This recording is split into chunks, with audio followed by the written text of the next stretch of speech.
Hello students, today we are going to discuss the third chapter from geography that is titled as Human Resource Development in India.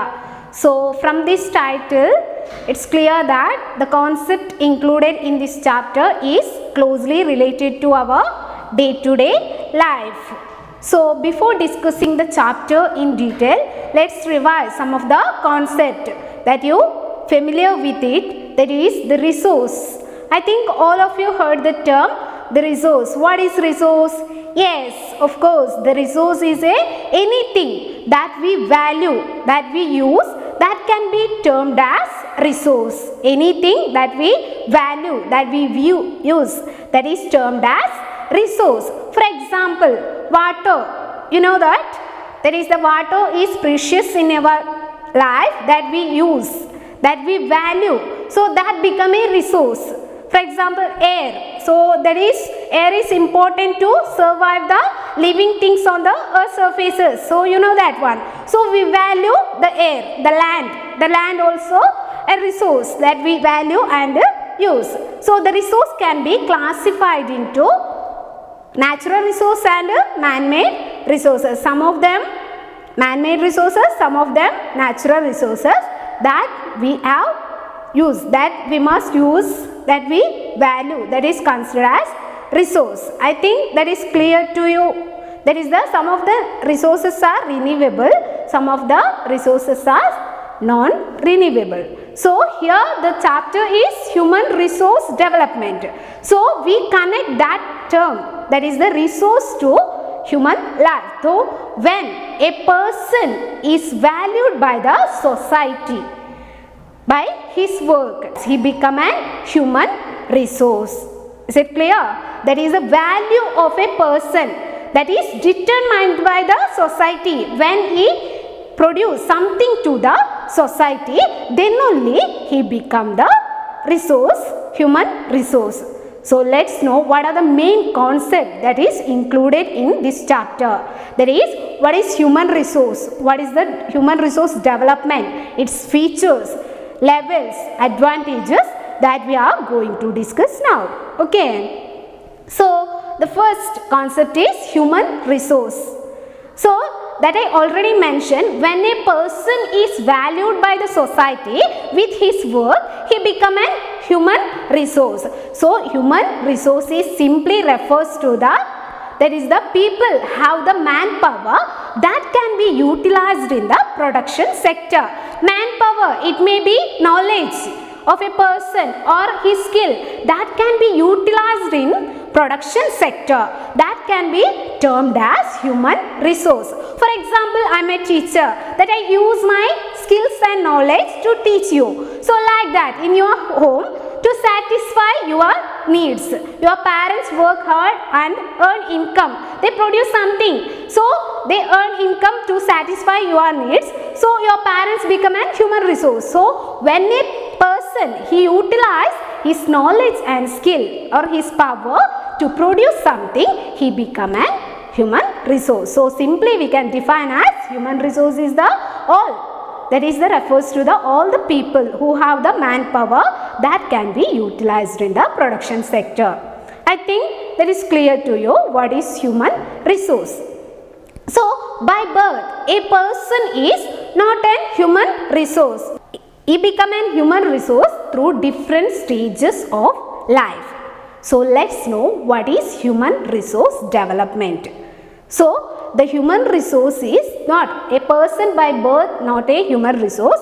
He become an human resource through passing different stages of his life. He experienced something, he get the knowledge, his skill is developed in different periods of life. So that becomes, so through different stages of his life, through training, through several education, healthcare facilities, his human resource, he become an human resource. So let's know what is human resource development. So human resource development is the development of man's physical and mental abilities through education, training and the healthcare facilities. So any man, so he is developed his skill, his knowledge through different stages of his life that I already mentioned. So the development of man's physical and mental ability through what? Through education, through training and through healthcare, that is termed as human resource development. So you know that from one of the famous cricketers, Sachin Tendulkar, he by birth, he was not a human resource, he was not valued, he was not a cricketer. So he was not valued by the society. So when he passing his different stages of his life, through several experience, through training, he become a cricketer. Now the society value him, that is we need him. So the person is valued through different stages of his life. So how? Let's know how these human resources is developed through different stages of his life. The levels of human resource development. So here I mentioned some of the points. That is the first stage of human resource development. That is the individual effort. You know that, students, everyone, that is everyone in our society, we take our own efforts to develop our skills. So here first level of human resource development, that is the individual takes efforts to develop their own skills by birth, that is the by a child, by observing others, try to speak out, try to walk away. So that is his efforts to learn something. So the development. So first of all, the individual take his own efforts to development of his own skills. So that is the first level of human resource development. Is it clear? The individuals takes their own efforts to development of their own skill, that become the first level of human resource development. Then next level, that is the family support. You know that one, all of we need, that is the family support. In every stages of our life, we need the family support. So here the second level of human resource development, that is the family provide an environment to develop the potential of each individuals.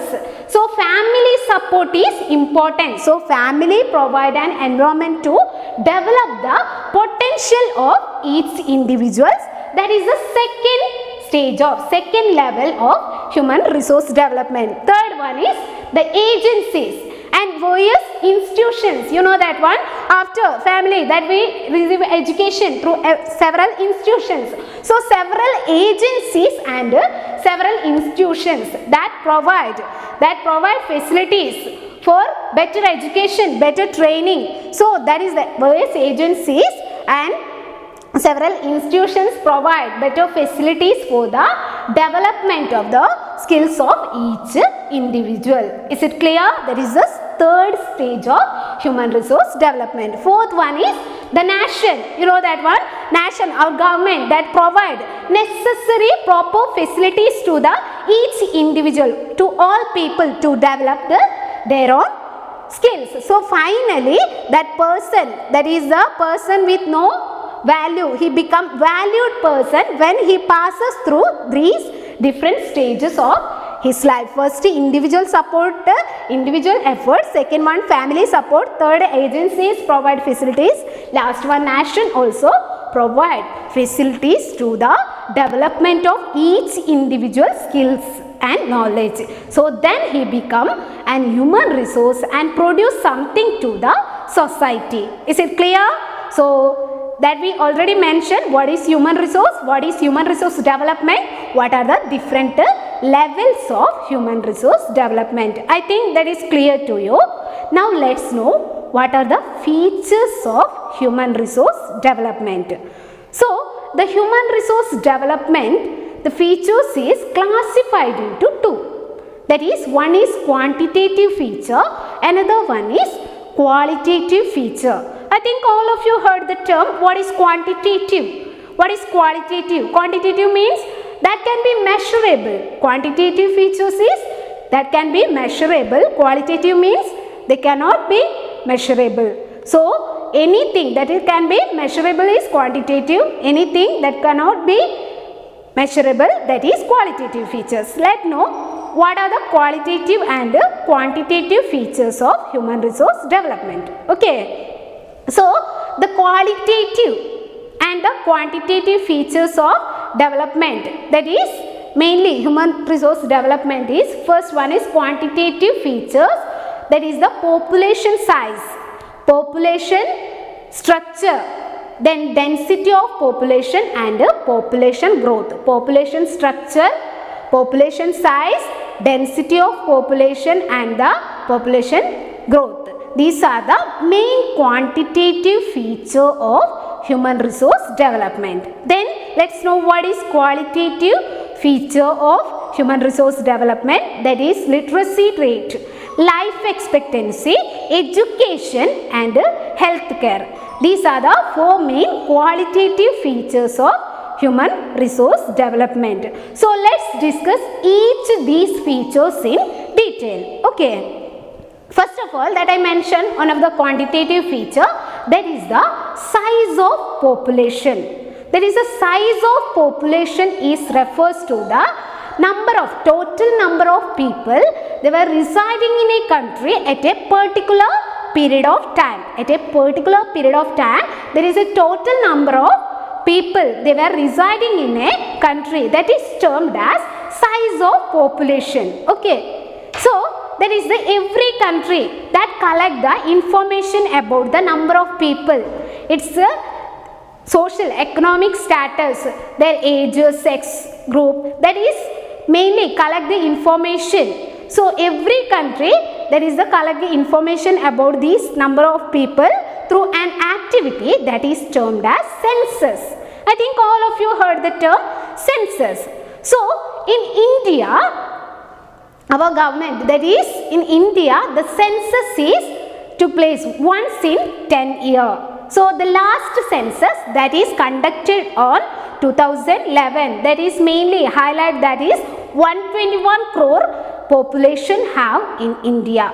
So one of the branches have in our social science subject of, that is demography, that is mainly highlight the study of population. One of the branch have, that is the sub branch of social science subject demography, that mainly study about the population, that is termed as demography. Okay. So the last census that is conducted on 2011, that mainly highlight 121 crore peoples have in India according to that census. The census in India that mainly collect the information about the peoples, total number of peoples, then it's their age group, then the social status, economic status is determined through the census reports. Okay. So let's know what are the advantages of population studies, that I already mentioned. One of the branch of social science mainly study about the population,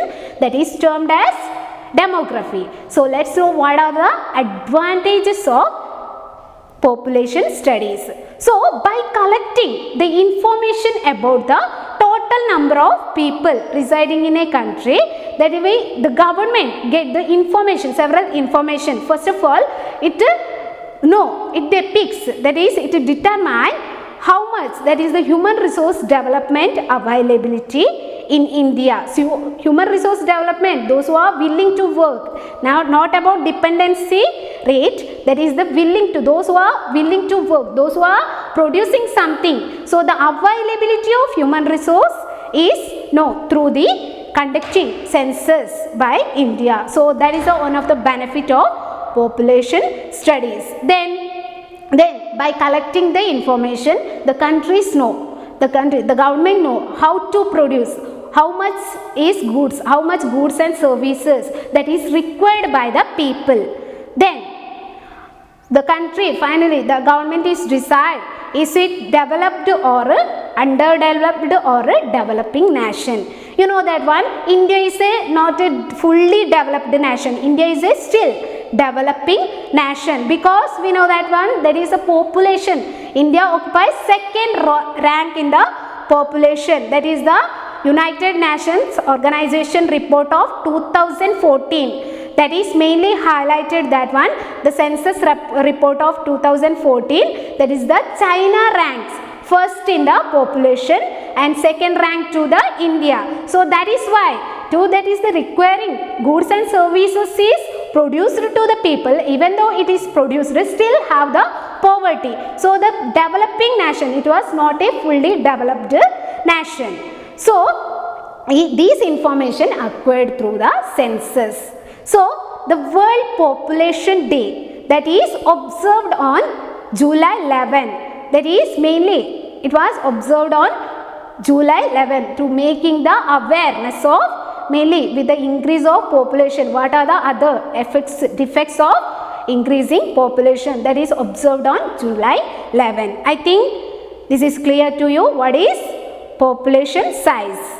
Okay, so let's know what is density of population. Already I mentioned the total number of people residing in a country at a particular period of time is termed as size of population. Here the population density means the number of people per square kilometer area, that is the density of population. So per square kilometer areas, numbers of peoples, that is calculated, that it decides the density of a population of a country. So by collecting this one, the government is how is improve or what are the facilities needed for the development of a country. So by deciding, by collecting the information about this, the government is possible to make necessary facilities for the progress of a country. So that I mentioned what is size of population, what is density of population. Okay, let's know what is population structure.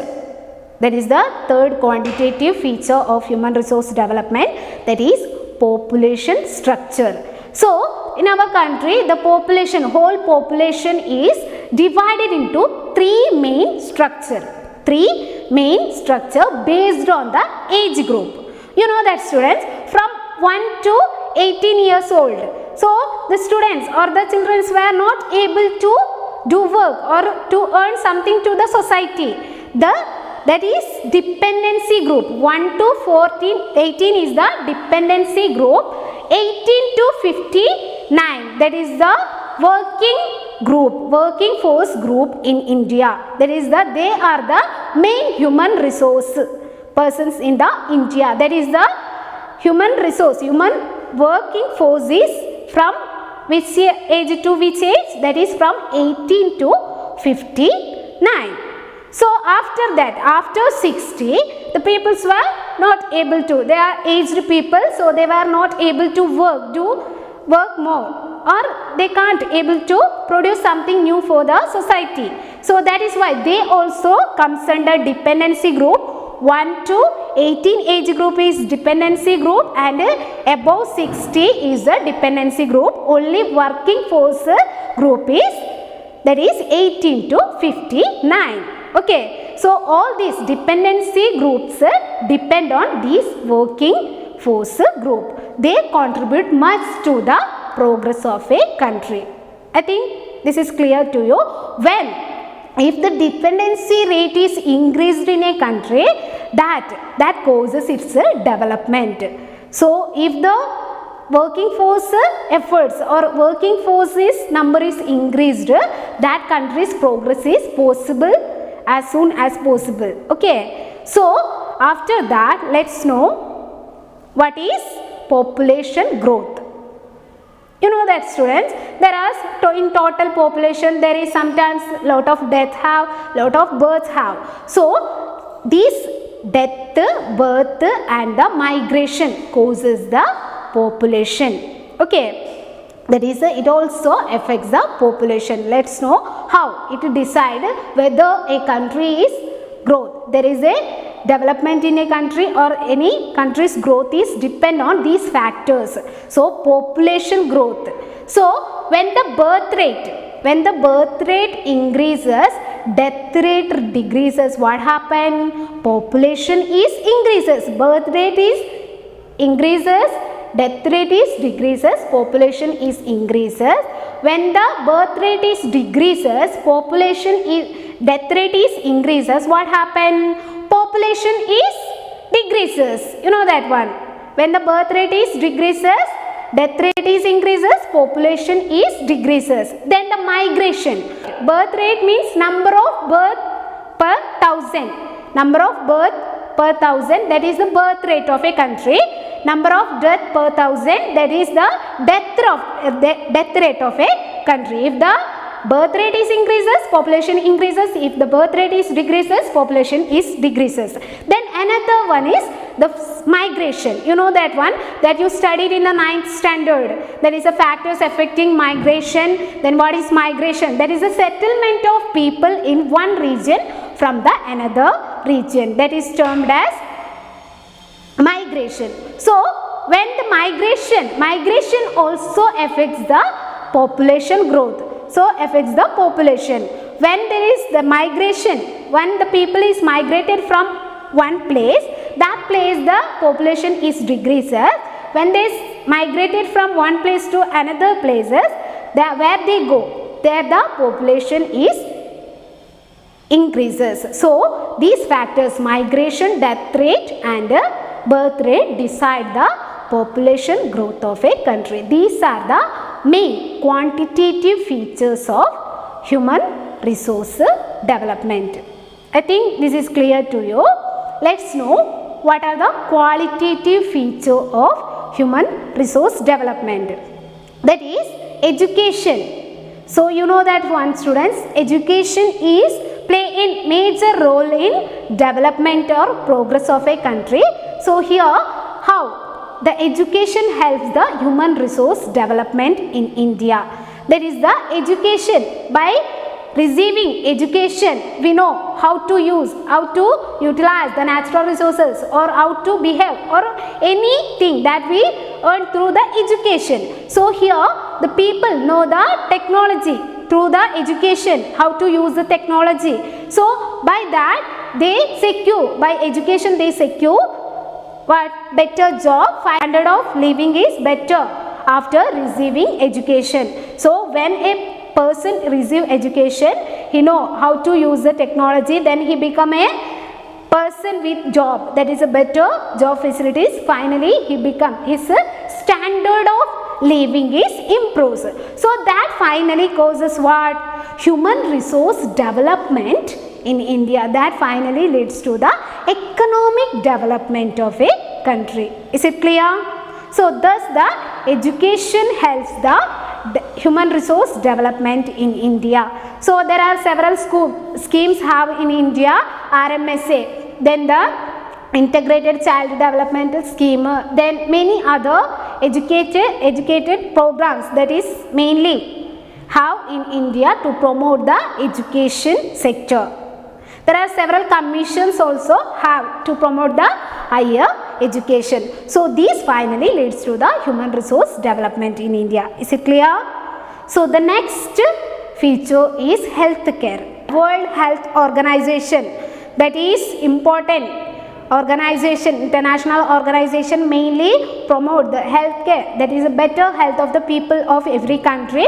So World Health Organization defined that is the health is a state of physical, mental and social well-being of a person. He was not, if you define, he was a healthy person, so his mental, social and physical well-being is important. Then only he become the healthy person. Otherwise, if he is physically well-being, if he is not well-being in where social or economically he is weak, he was not considered as an healthy person. So health is defined as a state of physical, mental and social well-being.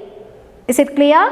So when a person become a healthy person, he able to produce more things. What are the benefits of a healthy person? If the country have the healthy persons is more in a country, what are the benefits of it?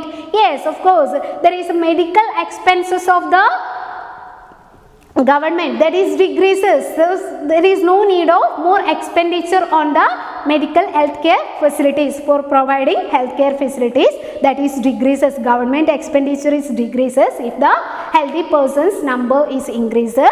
Then what are the other benefits? Yes, there is economic inequality is reduced. Then the productivity of the workers, if the more person is healthy, they produce more goods and services and contribute much to the progress of a country. These are the benefits of becoming a healthy person, his contribution to the economy of a country. Is it clear? So in our country there is many hospitals, many medical colleges, district hospitals, then community health center, then primary health center. All these institutions provide the healthcare facilities to the people, mainly to maintain better health. So after that there is a National Rural Health Commission and mainly provide healthcare medical facilities to the people, mainly to maintain better health all over the country. Okay, these are the main qualitative features. Then literacy rate, that is the amount of the percentage of literate person in a country, that is literacy rate is increases, they secure better job and their standard of living is improves, and also human resource development is possible through this. Then the life expectancy, these are the qualitative features of human resource development. I think this is clear to you.